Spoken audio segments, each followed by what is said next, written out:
നന്ദകുമാർ ചോദിക്കുന്നൊരു ചോദ്യമുണ്ട്. ഞാൻ പല കോൺഗ്രസ് നേതാക്കന്മാരുമായിട്ടും ഞാൻ പലതും പറഞ്ഞിട്ടുണ്ട്. എനിക്ക് കോൺഗ്രസ് നേതാക്കന്മാരുമായിട്ട് ബന്ധമുണ്ട്. അവരുമായി ബന്ധപ്പെട്ട് ഞാൻ പലതും പറഞ്ഞിട്ടുണ്ട്. ആരും ഇതേവരെ മറുപടി പറഞ്ഞിട്ടില്ല. കോൺഗ്രസിന്റെ നന്ദകുമാറിന്റെ ഇപ്പൊ ഈ പറയുന്ന ഇ പി ജയരാജനുമായിട്ടുള്ള ബന്ധം, അതിനെപ്പറ്റി ഇ പി ജയരാജൻ നിലപാട് വ്യക്തമാക്കിയിട്ടുണ്ട്. ഇ പി ജയരാജൻ പറഞ്ഞ നിലപാടിന്റെ അടിസ്ഥാനത്തിൽ CPM നിലപാട് വ്യക്തമാക്കിയിട്ടുണ്ട്. ഇതേപോലെ ഈ കോൺഗ്രസ് നേതാക്കന്മാരുമായിട്ടും ഇദ്ദേഹത്തിന് ബന്ധമുണ്ട്. പക്ഷെ അവരൊന്നും അതിനെ സ്പർശിക്കുന്നില്ല, അതിനെപ്പറ്റി ഒന്നും പറയുന്നില്ല. ഇപ്പോൾ നന്ദകുമാറിന്റെ ഈ അവതാരത്തിന്റെ പിറകിലുള്ളത് കോൺഗ്രസ് താല്പര്യമാണെന്നുള്ളത് വളരെ വ്യക്തമല്ലേ? പിന്നെ ഇതിനകത്ത് ഇടയ്ക്ക് ഈ ആരോപണം ആദ്യം ഈ നന്ദകുമാർ ഉന്നയിച്ച ശോഭാ സുരേന്ദ്രൻ അനിൽ ആന്റണിക്കെതിരെയാണ്. ഇതിനിടയ്ക്ക് ആന്റണി രക്ഷപ്പെട്ടൊരു സാധനമുണ്ട്. അനിൽ ആന്റണിക്കെതിരെ പറഞ്ഞ കാര്യം എന്ന് പറഞ്ഞാൽ അന്ന് ഡിഫൻസ് കരാറുകൾ നൽകുന്നതിന് വേണ്ടി അനിൽ ആന്റണിക്ക് പൈസ നൽകിയില്ല.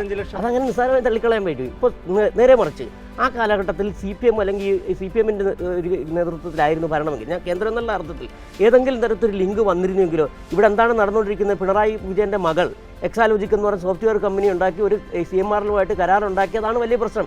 ഇത് വലിയ പ്രശ്നമല്ലേ അനിൽ ആന്റണിക്കെതിരെ? അനിൽ ആന്റണി മകനാണ്. അന്ന് ആന്റണി കേന്ദ്രത്തിൽ ഡിഫൻസ് മന്ത്രിയാണ്. ഈ പവർ ബ്രോക്കറായ നന്ദകുമാർ അന്നും സജീവമായിട്ടുണ്ട്. അത് ചർച്ച ചെയ്യണം. എന്താണ് അതും കൂടി ചർച്ച ചെയ്യണം ഈ വിഷയത്തിൽ. അതിൽ നിന്ന് വിഷയം ഡൈവേർട്ട് ചെയ്യണം. അതാണ് അത്തരം വിഷയങ്ങൾ അതുകൊണ്ടാണല്ലോ അനിൽ ആന്റണി BJP-യിലേക്ക് പോകേണ്ടി വന്നത്. ഈ പൈസ മേടിപ്പ് എന്ന് പറഞ്ഞാൽ ഇത് വളരെ വ്യക്തമല്ലേ?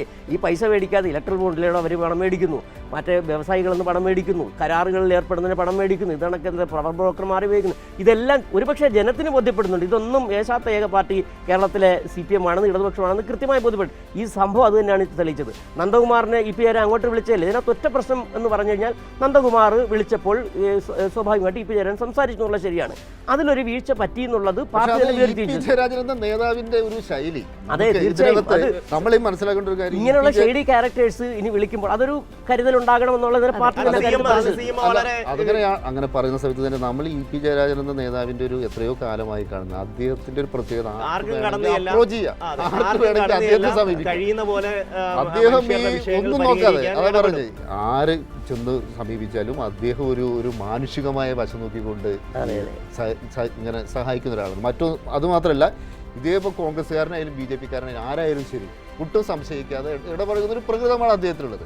അതിൻ്റെ ഒരു പശ്ചാത്തലത്തിലാണ് നമ്മൾ ഈ കാര്യങ്ങളൊക്കെ നോക്കിക്കാണുന്നത്. അപ്പോൾ ഇതിനകത്ത് നമ്മൾ മൊത്തം ഈ കാര്യങ്ങളൊന്ന് കൺക്ലൂഡ് ചെയ്യുകയാണെങ്കിൽ, ഇപ്പോൾ ഇ പി ജയരാജനെതിരെ ഉയർന്ന ആരോപണങ്ങൾക്ക് ഇ പി ജയരാജൻ മറുപടി പറഞ്ഞു കഴിഞ്ഞു.